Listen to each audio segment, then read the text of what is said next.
نحمد الله العظيم نصلي ونسلم على الرسول الكريم أما بعد فقد قال الله سبحانه وتعالى في كلامه القديم والفرقان المجيد أعوذ بالله من الشيطان الرجيم بسم الله الرحمن الرحيم وذكرهم بأيام الله صدق الله العظيم وقال رسول الله صلى الله عليه وسلم صوموا عاشوراء وخالفوا فيه اليهود وفي رواية لئن بقيت إلى قابل لأصومن التاسع صدق رسول الله صلى الله عليه وسلم எல்லா புகழும் அல்லாஹ் ஜல்ல ஷானஹு தஆலா ஒருவனுக்கே உரித்தாகும். அருமைநாயகம் முஹம்மதுர் ரசூலுல்லாஹ் ஸல்லல்லாஹு அலைஹி வஸல்லம் அவர்களின் மீதும் நற்பாக்கியங்கள் நிறைந்த அவர்களுடைய உம்மத்தின் மீதும் குறிப்பாக இந்த ஜும்மா நாளில் நம் அனைவர் மீதும் எல்லாம் வல்ல அல்லாஹ்வின் நல்லருள் என்றென்றும் நிறைவாக உண்டாவதாக. ஆமீன். அல்லாஹு ஜல்ல ஷானுஹு தஆலா தனது அருள்மறை அல் குர்ஆனில் அல்லாஹ்வுடைய நாட்களை நினைவூட்டுங்கள் என்று சொல்லுகிறான். வதக்கிருஹும் பிஅய்யாமில்லாஹ், அவர்களுக்கு அல்லாஹ்வின் நாட்களை நினைவூட்டுங்கள். அல்லாஹ்வின் நாட்கள் என்றால் எது? அல்லாஹ் இந்த உலகத்தில் அதிகமாய் அருள் புரிந்த நாட்களையும் அல்லாஹ்வுடைய நாட்கள் என்று சொல்லலாம். அல்லாஹுவால் பெரும் பெரும் எதிரிகள் எல்லாம் அழிக்கப்பட்டு அவர்கள் கருவறுக்கப்பட்ட நாளையும் அல்லாஹ்வுடைய நாள் என்று சொல்லலாம். எனவே இந்த உலக வரலாற்றிலே நடந்த மிக அதிகமாக நன்மைகள் நடந்த நாளையும் எடுத்து சொல்லுங்கள், மிக அதிகமாக தீமைகள் நடந்த நாளையும் நீங்கள் எடுத்து சொல்லுங்கள். அல்லாஹ்வுடைய நாட்களை நினைவு கூறுவது அடுத்தடுத்த நாட்களில் நம்மை புனரமைத்துக் கொள்ள, நம்மை செம்மைப்படுத்திக் கொள்ள அது உதவும் என்பது இந்த ஆயத்தில் விளங்குகிற கருத்து. அல்லாஹ் அருள் புரிந்த பாக்கியத்திற்குரிய நாட்களில் நாம் எல்லாம் அறிந்திருப்போம்.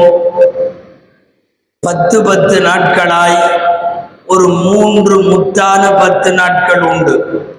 ரமலானுடைய கடைசி 10 நாட்கள், இதோ இந்த முஹர்ரத்தில் இப்போது நாம் வீற்றிருக்கிற முஹர்ரமின் 10 நாட்கள், வருஷத்தின் கடைசி மாதமான துல்ஹஜ்ஜினுடைய 10 நாட்கள். இந்த 10 நாட்களுமே பெரும்பாக்கியத்திற்குரியவை. ரமலானுடைய இறுதி 10 லைலத்துல் கத்ரின் மூலம், முஹர்ரமில் இந்த 10 ஆஷூரா என்று நாம் அடுத்து எதிர்நோக்க இருக்கிற நாளின் மூலம், துல்ஹஜ்ஜில் தியாக திருநாள் ஈதுல் அத்ஹா என்கிற திருநாளின் மூலம் 10 நாட்களையும் அல்லாஹ் மேம்படுத்தி வைத்தான். அல்லாஹ்வுடைய நாட்களை நினைவு கூறுங்கள் என்கிற போது இந்த முத்தான 10 நாட்கள் மிக முக்கியமானவையாக கருதப்படுகின்றன. அதில் நாம் இப்போது வீற்றிருக்கிற முஹர்ரம் மாதத்தினுடைய முதல் 10 நாள் இந்த வாரம், நாம் இந்த வாரத்தில் இன்னும் ஒரு 2-3 நாட்களில் ஆஷூரா நாளை அடைய இருக்கிறோம். உலக வரலாற்றில் மிக பெரும் தாக்கங்களும் அல்லாஹ்வுடைய அருள்களும் எதிரிகளின் துவம்சமும் இவைகளெல்லாம், இந்த நிகழ்வுகள் எல்லாம் நடைபெற்ற வரலாற்றினுடைய மிக பிரம்மாண்டமான நாளாக ஆஷூரா நாள் கருதப்படுகிறது. இந்த மாதம் முஹர்ரம் மாதம். இதற்கு அல்லாஹ்வுடைய மாதம் என்று பெயர் வைத்தார்கள் பெருமானார் ஸல்லல்லாஹு அலைஹி வஸல்லம். ஷஹ்ருல்லாஹில் முஹர்ரம், முஹர்ரம் அல்லாஹ்வுடைய மாதம். இந்த மாதத்தில் நாம் நின்று நினைவு கூறத்தக்க மிகப்பெரிய நிகழ்வுகளாக இந்த உலக வரலாற்றில் 2 நிகழ்வை சொல்லலாம். ஒன்று, சில ஆயிரம் ஆண்டுகளுக்கு முன்னாலே ஹஜ்ரத் மூசா அலைஹிஸ்ஸலாமோடு மல்லு கட்டிய கொடுங்கோல் ஆட்சி புரிந்த சர்வாதிகாரியான ஃபிரௌன் அழிந்து போனது முஹர்ரம் 10. அந்த அடிப்படையில் வரலாற்றில் இந்த நாள் நீக்கமறு நிறைந்திருக்கிற நாள். மறுபக்கம் இந்த உம்மத்தில் மிகப்பெரிய துக்க நிகழ்வாக கருதப்படுவது பெருமானார் ஸல்லல்லாஹு அலைஹி வஸல்லத்தினுடைய திருப்பேரர் இமாம் ஹுசைன் ரலியல்லாஹு அன்ஹு அவர்கள் கோரமான முறையிலே கர்பலா போரில் அவர்கள் கொல்லப்பட்ட நாளும் இந்த ஆஷூரா நாள். இந்த 2ம் இதே மாதத்தில், அதுவும் இந்த வாரத்தில் நடைபெற்றது. ஆனால் ஆஷூரா என்கிற நாள் அது ஆதம் அலைஹிஸ்ஸலாம் காலத்திலிருந்து புனிதம் பெற்றது. வரக்கூடிய புதன்கிழமை இந்த ஆஷூரா நாள் எல்லா நபிமார்களின் காலத்திலேயும் அது போற்றுதலுக்குரிய நாள். ஆஷூரா நாளில் நாம் மட்டுமல்ல, முந்தைய ஷரியத்திலே உள்ளவர்கள் எல்லாம் நோன்பு வைத்தார்கள். ரமலான் கடமையாகுவதற்கு முன்னால் இந்த உம்மத்திற்கு கூட ஆண்டிலே ஒரு நாள் ஆஷூரா மட்டும் ஃபர்லாக இருந்தது. அதற்கு பிறகுதான் ரமலான் கடமையாக்கப்பட்டதற்கு பிறகு அது இன்றளவும் சுன்னத்தாய் உபரி வணக்கமாய் நீடிக்கிறது. ரமலானுக்கு முன்பு, கடமையாகுவதற்கு முன்பு ஆஷூரா தான் ஆண்டனுடைய பிரதான நாள். சரி, இப்படி பல்வேறு நிகழ்வுகள் நடைபெற்றிருக்கிற போது ஆஷூரா நமக்கு துக்க நாளா இல்ல சந்தோஷமான நாளா?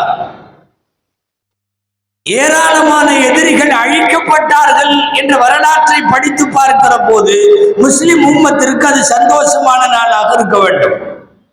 மறுபக்கம் இந்த உம்மத்தில் பெருமானார் ஸல்லல்லாஹு அலைஹி வஸல்லத்தினுடைய அன்பு பேரர் ஹஜ்ரத் ஹுசைன் ரலியல்லாஹு அன்ஹு சுவன வாலிபர்களின் தலைவர் கொல்லப்பட்ட நாள் துக்கமாக கருத வேண்டும்.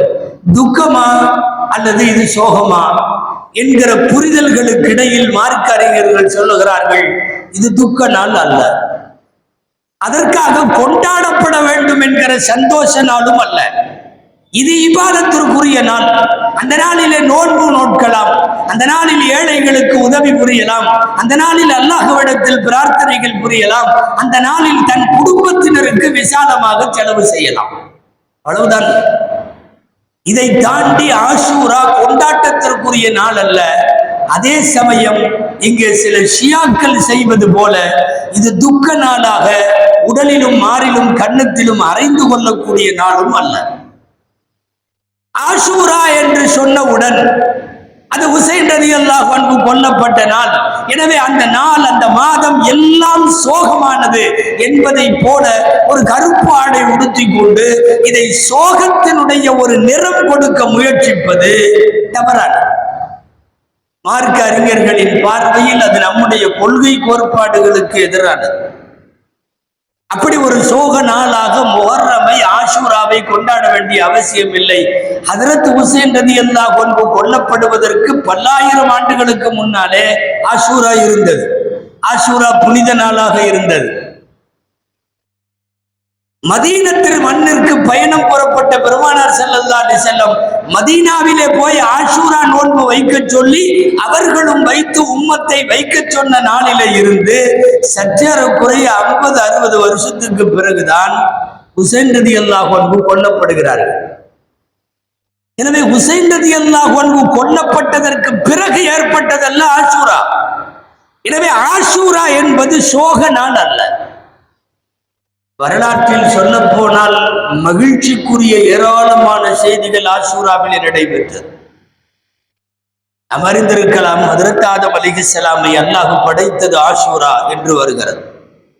அவர்களின் தௌபா ஒப்புக்கொள்ளப்பட்டது ஆஷூரா என்று வருகிறது. வெள்ளப்பெருளையத்திலே இருந்து நூஹ் அலைஹிஸ்ஸலாமையும் அவர்களோடு விசுவாசம் கொண்டவர்களையும் அல்லாஹ் ஒரு பெருவெள்ளத்திலே இருந்து கப்பலிலே காப்பாற்றியது ஆஷூராவுடைய நாள் என்று வருகிறது. இருள்களுக்கு இடையில் மீனின் வயிற்றில் சிக்கிக் கொண்ட யூனுஸ் அலைஹிஸ்ஸலாம் மீண்டும் அந்த வயிற்றில இருந்து வெளிப்படுத்தப்பட்டு அவர்கள் மீட்டெடுக்கப்பட்டது ஆஷூரா நாள் என்று இருக்கிறது. சூனியக்காரர்களுக்கும் மூசா அலைஹிஸ்ஸலாமுக்கும் ஏற்பட்ட ஒரு மிகப்பெரிய மோதலில் மூசா அலைஹிஸ்ஸலாம் வென்றெடுத்த நாளும் ஆஷூரா நாள் என்று வருகிறது. இதற்கெல்லாம் மேலாக ஒரு மிகப்பெரிய பனு இஸ்ரவேலர்கள் என்கிற ஈமான் கொண்ட கூட்டத்தை கூட்டிக் கொண்டு செங்கடலுக்கு சமீபமாய் போன மூசா அலைஹிஸ்ஸலாமுக்கு கடல் பிளந்து வழிபட்டு அவர்களை கரை ஏற செய்ததும் ஃபிரௌன் மூழ்கடிக்கப்பட்டதும் இதுவெல்லாம் நடைபெற்றது ஆஷூரா நாள். வரலாற்றின் வழி நெடுகிலும் ரட்சிக்கப்பட்ட நாள், அல்லாஹுவின் பாதுகாப்பு பெற்ற நாள், நல்லடியார்கள் கரை சேர்க்கப்பட்ட நாள் என்றெல்லாம் வருகிறது. ஒரு சில அறிவிப்புகளில் இப்படியும் காண கிடைக்கிறது, அல்லாஹுவால் படைக்கப்பட்ட இந்த துன்யாவில் முதல் மழை பொழிந்தது ஆஷூரா நாளில் தான். முதல் மழை. கட்டிடமாக இருந்த கஅபத்துல்லாவிற்கு ஆடை போர்த்தி அழகு பார்க்கப்பட்டது முதலாக முஹர்ரம் 10. அன்றில் தொடங்கி இன்றைக்கு வரையும் முஹர்ரம் 10 கஅபத்துல்லாவிற்கு துணி மாற்றுவார்கள். கஅபத்துல்லாவிற்கு புத்தாடை அணிவிக்கப்படும்.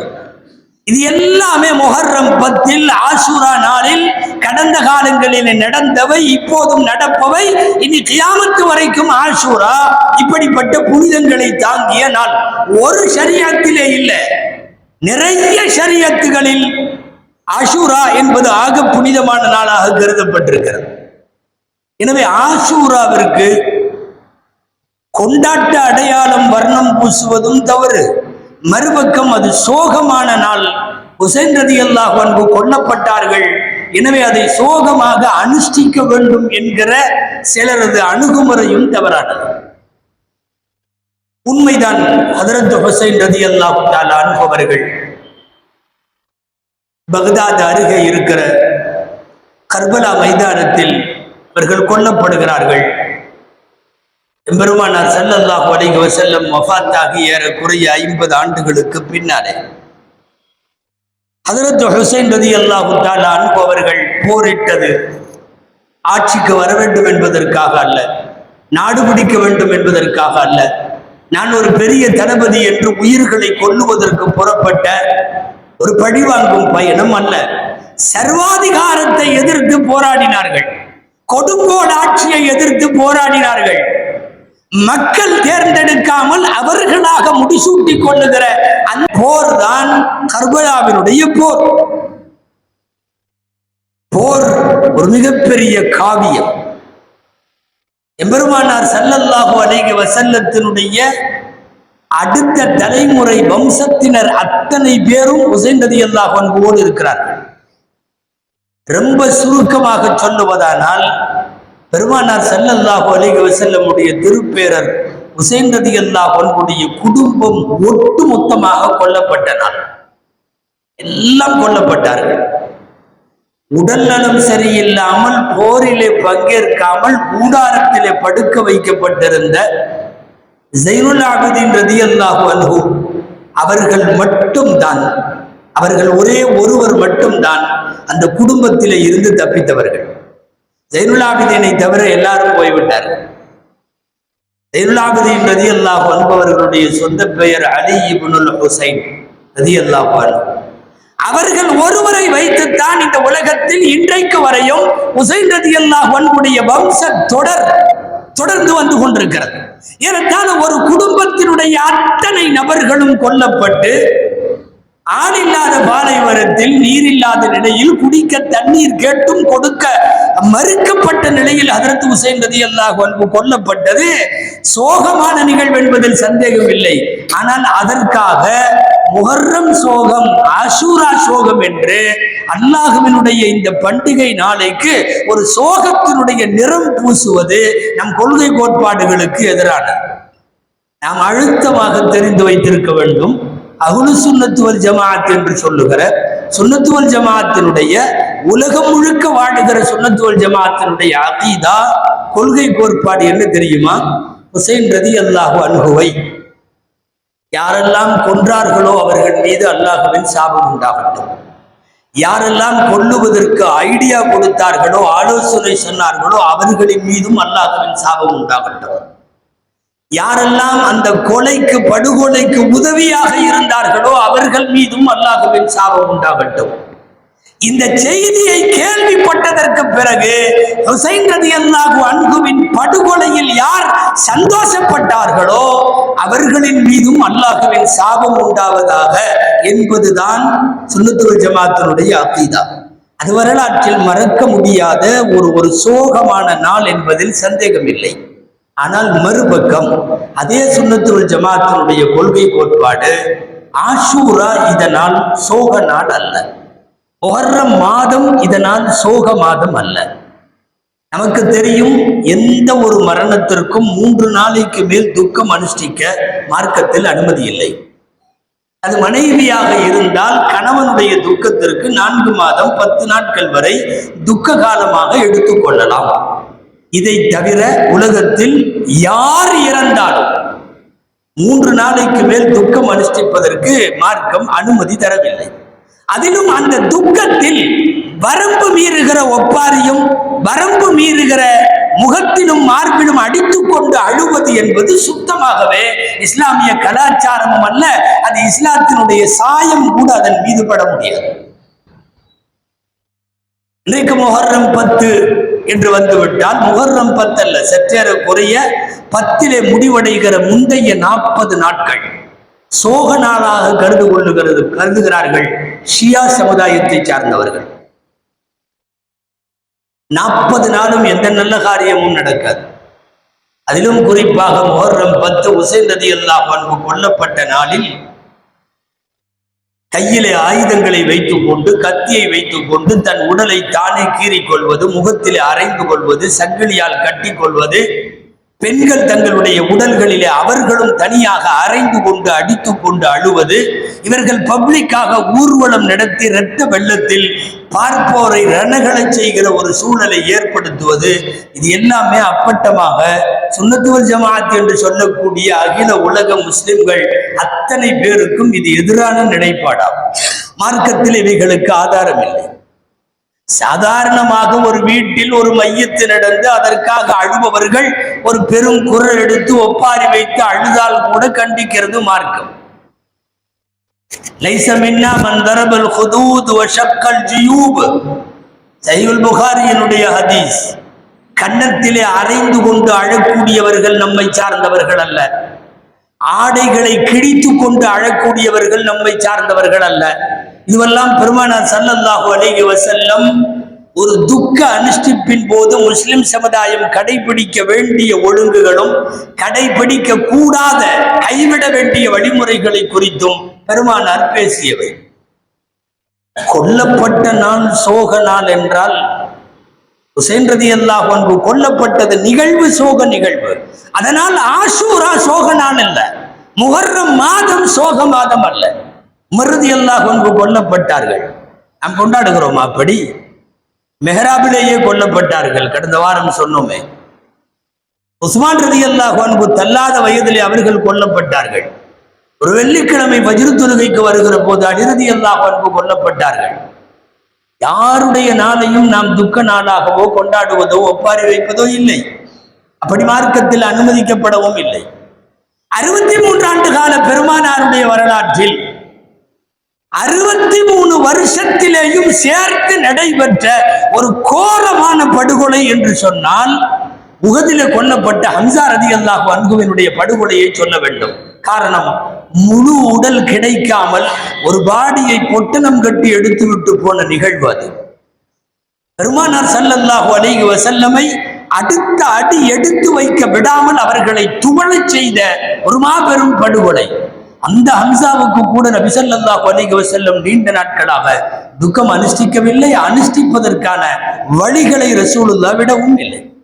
எனவே முஹர்ரம் மாதத்தையே அல்லது ஆஷூரா நாளையே சோக நிறம் பூசுவது என்பது நம்முடைய சுன்னத்துல் வல் ஜமாஅத்திற்கு எதிரான. இதுல இன்னும் பல கொடுமைகள். முஹர்ரம் இந்த 10 நாட்கள் நம்முடைய குடும்பங்களிலே கூட நல்ல காரியம் செய்ய மாட்டார்கள், குடி போக மாட்டார்கள், வீடு துவங்க மாட்டார்கள், வியாபாரம் துவங்க மாட்டார்கள். புதிதாக தம்பதியினரை கூட கணவன் மனைவியை சேர விடாமல் பிரித்து வைத்து விடுவார்கள்.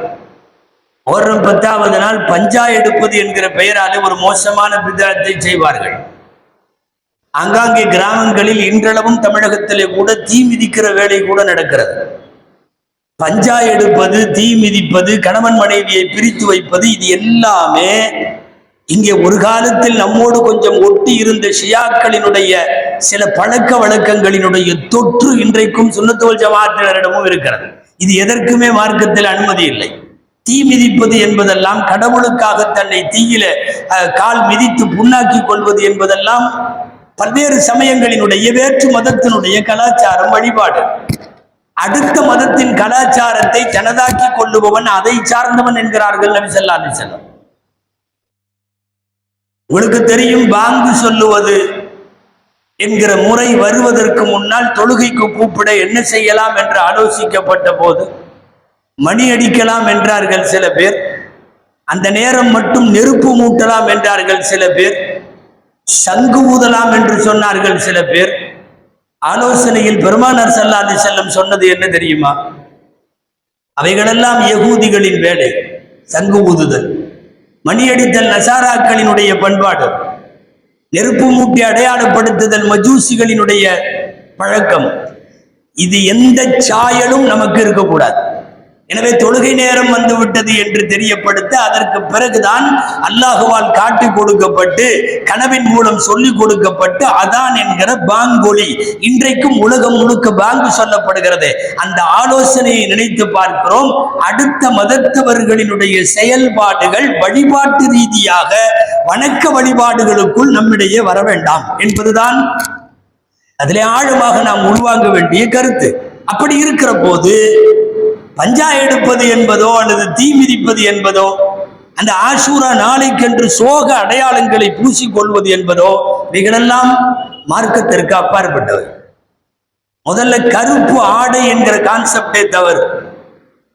முஹர்ரம் வந்துவிட்டால் முஹர்ரமுடைய 10 நாட்கள், ஏன் அவர்களெல்லாம் 40 நாட்கள் ஷியாக்களை பார்க்கிறோம், கருப்பு ஆடைகளை அணிந்து கொள்வார்கள்.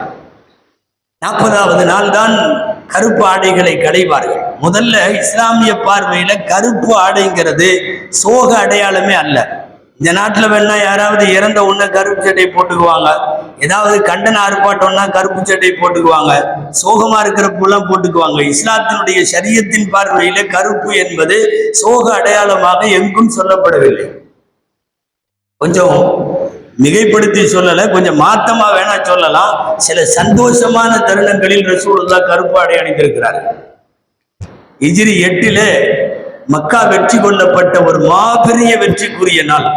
அந்த நாள்ல எப்போதும் முன்னெப்போதும் இல்லாத, அன்றைக்கு மட்டும் வித்தியாசமாய் பெருமானார் ஸல்லல்லாஹு அலைஹி வஸல்லம் கருப்பு தலைப்பாகை அணிந்து கொண்டு மக்காவுக்குள்ளே நுழைந்தார்கள் என்று வருகிறது. 8 வருஷ காலமாக போராடி போராடி சொந்த மண்ணில், தாய் மண்ணில் கால் வைத்து அந்த மண்ணை மீட்டெடுத்து மீண்டும் மக்காவிற்குள்ளே ஒரு ஆளுமையாக உள்ளே நுழைகிற மகிழ்ச்சிக்குரிய தருணத்தில் கருப்பு ஆடைகளை அணிந்திருக்கிறார்கள் என்பது இந்த மார்க்கத்தில் கருப்பு என்பது சோக அடையாளம் அல்ல என்பதை நமக்கு தெளிவாக சொல்லித் தருகிறது.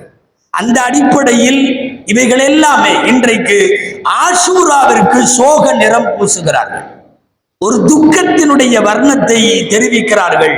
ஆஷூரா அப்படிப்பட்ட நாள் அல்ல. வழிநெடுக ஆஷூராவிலே நடைபெற்ற ஆதம் அலைஹிஸ்ஸலாம் காலத்திலிருந்து நடைபெற்ற வரலாறுகள் எல்லாம் முஸ்லிம் உம்மத்திற்கு மிகப்பெரிய மகிழ்ச்சியை தந்த நாட்களாக இருந்திருக்கிறது. ஆனால் அதற்காக மறுபக்கம் ஹுசைன் ரலியல்லாஹு அன்ஹுவின் கொலையை எந்த சுன்னத் வல் ஜமாஅத்தும் நியாயப்படுத்தாது. நான் ஆரம்பத்தில் சொன்னது போல் லஅனத்துல்லாஹி அலா மன் கத்தலஹு வ அஷாரஹு வ அஅனஹு வ மன் ஃபரிஹ பிகத்லிஹி, கொன்றவர்கள், உதவியவர்கள், ஆலோசனை கொடுத்தவர்கள், அந்த செய்தியிலே மகிழ்ந்தவர்கள் அத்தனை பேர் மீதும் அல்லாஹ்வின் சாபம் உண்டாகட்டும் என்பதுதான் சுன்னத் வல் ஜமாஅத்தினுடைய நிலைப்பாடு. சரி, ஆஷூரா நாளை நோன்பு வைத்து நன்றி செலுத்துகிற நாளாக கொண்டாடுவதற்கு காரணம் ஒன்றுதான். இந்த உலகத்தின் தன்னை கடவுள் என்று சொன்ன மிகப்பெரிய கொடுங்கோலனாக இருந்த ஃபிரௌன் அழிக்கப்பட்டார். சற்றேறக்குறைய 3500 வருஷத்திற்கு முன்னால் 6 லட்சம் பேரோடு களமிறங்குகிறார்கள் மூசா அலைஹிஸ்ஸலாம். எதிரிலே கடல், பின்னாலே வந்த மூசாவை நம்பி வந்தவர்களும் சொன்னார்கள், காலா சஹாபு மூசா இன்னா லமுத்ரகூன், நாமெல்லாம் மூழ்கிடுவோம்.